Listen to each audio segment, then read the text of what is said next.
అమ్మ ఫీజులు కట్టకుండా మేము చదివించాలంటే మీ పిల్లలకి ఎలా సాధ్యం అవుతుంది? మేము కాలేజ్ నడపాలా, జీతాలు ఇవ్వాలా, ఎలా సాధ్యం అవుతామ్మా? మీ అబ్బాయిని తీసుకుని ఇంటికి వెళ్ళిపోండి అమ్మా, మా వల్ల కాదు. ఫీజు రీఇంబర్స్మెంట్ ఉంది కదా సార్.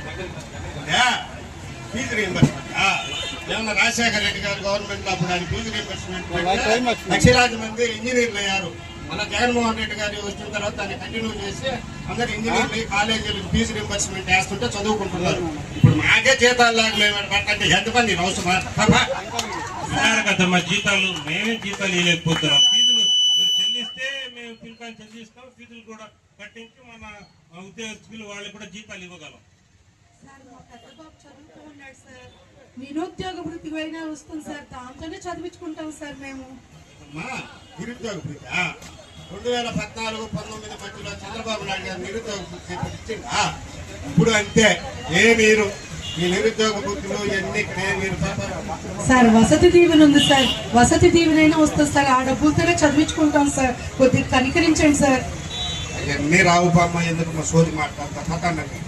ఫీజులు లేకుండా మాట మాటకి కాలేజ్కి వచ్చి మాకు ఇబ్బంది పెట్టబాకండి, మా వల్ల కాదు. మీ అబ్బాయి తీసుకుని ఇంటికి వెళ్ళిపోండి సార్. మా పెద్ద బాబు డిఎస్సి రాస్తున్నాడు సార్, ఉద్యోగం వస్తుంది సార్. దానికి వచ్చే డబ్బు, ఉద్యోగం వచ్చిన వచ్చే డబ్బుల్లో అయినా కూడా చదివించుకుంటాం సార్ మేము.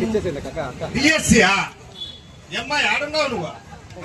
విద్యాశాఖ మంత్రి ఇప్పుడు 15 లక్షల లెక్కన ఒక్కొక్క ఉద్యోగం అమ్మేశాడు. ఈ నడం చూడాలి.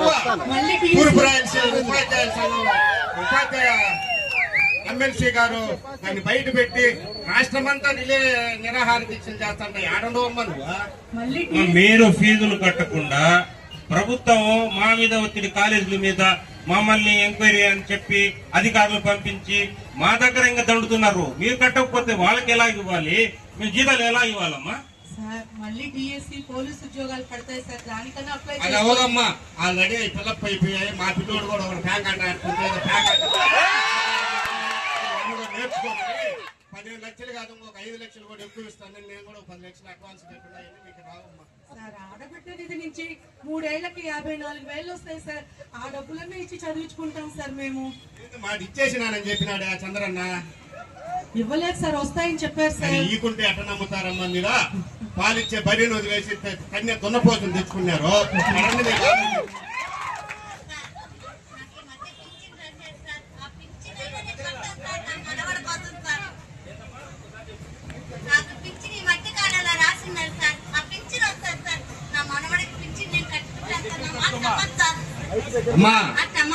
అమ్మా నీకు పింఛన్ ఇవ్వడానికి ఇది జగన్మోహన్ రెడ్డి గారి గవర్నమెంట్ కాదు. అప్పుడు 3 నెలలకు ఒకసారి వితంతువులు పింఛను, 55 ఏళ్ళ వాళ్ళకి పింఛను, 60 సంవత్సరాల నిండిన వాళ్ళకి పింఛన్లు 3 నెలలకు ఒకసారి రాస్తున్నారు. ఇప్పుడు 2.5 సంవత్సరం అయింది ఈ గవర్నమెంట్ వచ్చి. ఎవరికి పింఛన్ ఇవ్వడం లే. నీకు ఆడేమన్నా కాగితాలు తీసుకొని ఉంటే రేపు లోకల్ ఎలక్షన్స్ కోసం ఏదన్నా రాయాల్సి ఉంది, కానీ అంతా వస్తుంది. నీకు పింఛన్ ఎప్పుడు వస్తుందో చెప్పానా?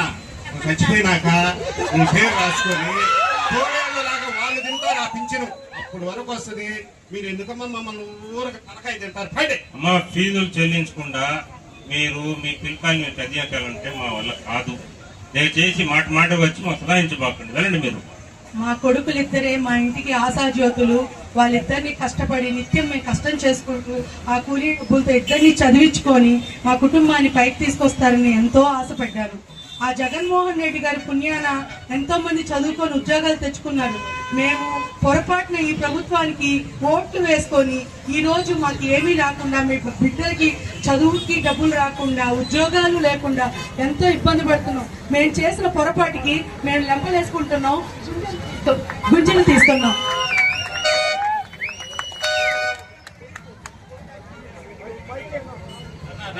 అందరూ ఈ ప్రభుత్వం వచ్చిన దానికి గుణపాఠంగా అందరూ తలా